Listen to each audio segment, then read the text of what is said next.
नमस्कार। आज हम 1978 के एक बहुत ही कह सकते हैं भयानक आपराधिक मामले की बात कर रहे हैं। रंगा बिल्ला कांड। इसने पूरे देश को हिला दिया था। हाँ, बिल्कुल। एक ऐसा केस जिसकी गूंज आज तक सुनाई देती है। हमारे पास कई लेख हैं, रिपोर्ट्स हैं और सुनील गुप्ता जी की किताब ब्लैक वारंट से भी कुछ जानकारी है। जी। तो कोशिश यही है कि इस पूरे मामले को समझें, वो अपराध, फिर उनकी धरपकड़ और वो फांसी, जिस पर काफी विवाद भी हुआ। हाँ, और ये आज भी क्यों इतना रेलेवेंट लगता है, ये भी देखना होगा। चलिए शुरू करते हैं।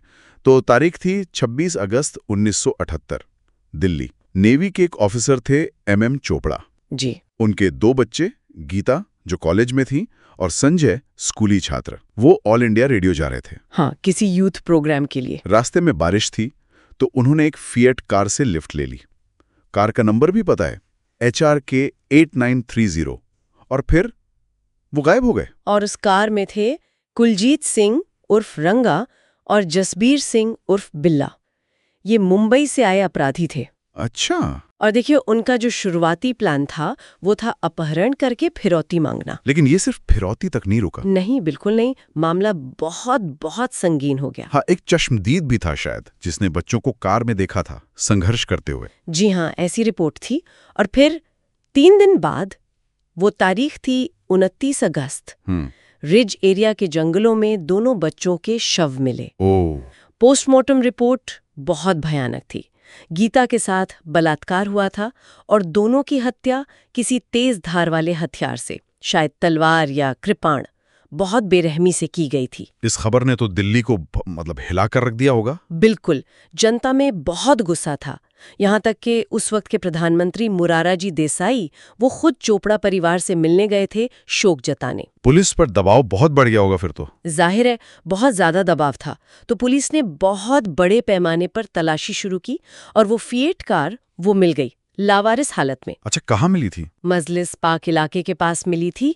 और कार से फिर सबूत जुटाए गए। सबूत मतलब फोरेंसिक सबूत। उस जमाने में कितना एडवांस था ये सब? हाँ, देखिए, कार से उंगलियों के निशान मिले, खून के धब्बे, कुछ बाल, ये सब मिला। और उस समय के हिसाब से ये बहुत अहम सबूत थे। हाँ। इन्होंने बाद में केस बनाने में बहुत मदद की। और रंगा बिल्ला वो कहाँ थे इस बीच? वो तो दिल्ली से भाग निकले थे। पहले मुंबई गए, फिर वहां से आगरा आ गए। और पकड़े कैसे गए? वो कहानी भी बड़ी अजीब है सुनने में। हाँ, वो काफी नाटकीय था। ये 8 सितंबर 1978 की बात है। मतलब वारदात के करीब 13 दिन बाद। ठीक है। ये आगरा से दिल्ली आ रहे थे कालका मेल ट्रेन से, और गलती से वो फौजियों के लिए जो रिजर्व डब्बा होता है उसमें चढ़ गए। अरे। वहीं बस कुछ सैनिकों ने उन्हें पहचान लिया। अखबार में तस्वीरें छपी थी ना। हाँ। तो शक हुआ, पूछताछ की और बस वहीं धर लिया उनको, पुलिस को सौंप दिया। क्या किस्मत थी, मतलब इस तरह पकड़े जाना। बिल्कुल। तो फिर कानूनी कार्रवाई शुरू हुई। केस चला, निचली अदालत, फिर दिल्ली हाई कोर्ट और आखिर में सुप्रीम कोर्ट। सबने दोनों को दोषी माना और सजाए मौत सुनाई। मौत की सजा और दया याचिका राष्ट्रपति के पास, वो भी खारिज हो गई। मतलब फांसी पक्की हो गई थी। फांसी से पहले ब्लैक वारंट जैसी किताबों में जिक्र है कि दोनों का बर्ताव बिल्कुल अलग था, एक दूसरे से बिल्कुल उलट। हाँ, ये बात काफी आती है सामने। कहते हैं रंगा जो था वो जेल में काफी नॉर्मल सा रहता था, यहाँ तक कि खुशमिजाज। अच्छा। और फांसी वाले दिन भी जब उसे ले जा रहे थे तो उसने जोर से नारा लगाया, जो बोले सो निहाल, सत श्री अकाल। और बिल्ला? बिल्ला बिल्कुल उल्टा। वो बहुत डरावा था, लगातार रोता रहता था, कहता था मैं बेगुनाह हूँ, सब रंगा ने किया है।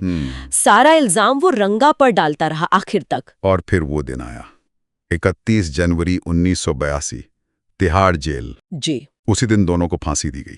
फकीरा और कालू नाम के जल्लाद थे। लेकिन फांसी के बाद भी कुछ हुआ था, है ना? कुछ रिपोर्ट्स में आता है, ब्लैक वारंट में भी शायद इसका जिक्र है, कुछ बहुत अजीब। हाँ, वो एक बहुत ही डिस्टर्बिंग बात सामने आई थी। जी।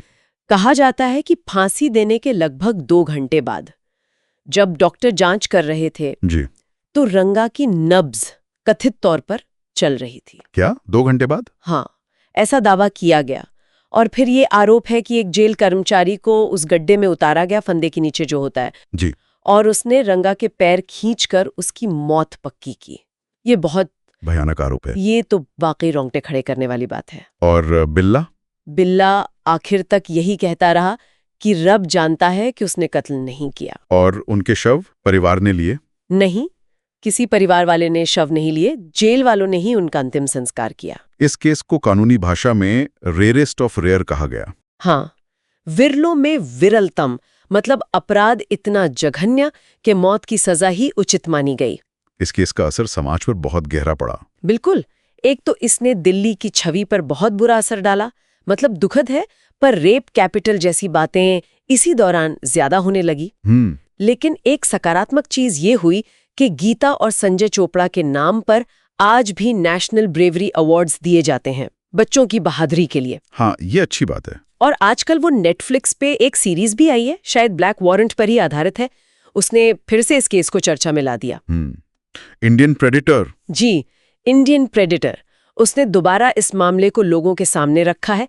हालांकि कुछ ड्रामेटिक लिबर्टीज ली गई हैं उसमें। और ये बात भी ध्यान रखनी होगी कि रंगा और बिल्ला वो आखिर तक एक दूसरे पर ही आरोप लगाते रहे। हाँ, रंगा कहता था कि प्लान सिर्फ फिरौती का था, पर बिल्ला गीता को देखकर उसका मन बदल गया और फिर ये सब हुआ। बिल्ला सारा दोष रंगा पर डालता था। तो इस पूरे मामले की जो क्रूरता है, फिर वो नाटकीय गिरफ्तारी और फांसी से जुड़ी ये चौंकाने वाली बातें, ये सब मिलकर इसे भारतीय अपराध इतिहास का एक बहुत ही काला अध्याय बना देती हैं। निस्संदेह। देखिए, जब कोई इतना भयानक अपराध होता है तो समाज में गुस्सा होता है, न्याय की मांग उठती है, ये सब स्वाभाविक है। पर जब न्याय फांसी के रूप में आता है, और खासतौर पर रंगा की फांसी से जुड़ी वो कथित घटना, तो ये हमें सोचने पर मजबूर करता है। मौत की सजा की जो अंतिम प्रकृति है, जिसे बदला नहीं जा सकता, उस पर ये एक गहरा सवाल है सोचने के लिए।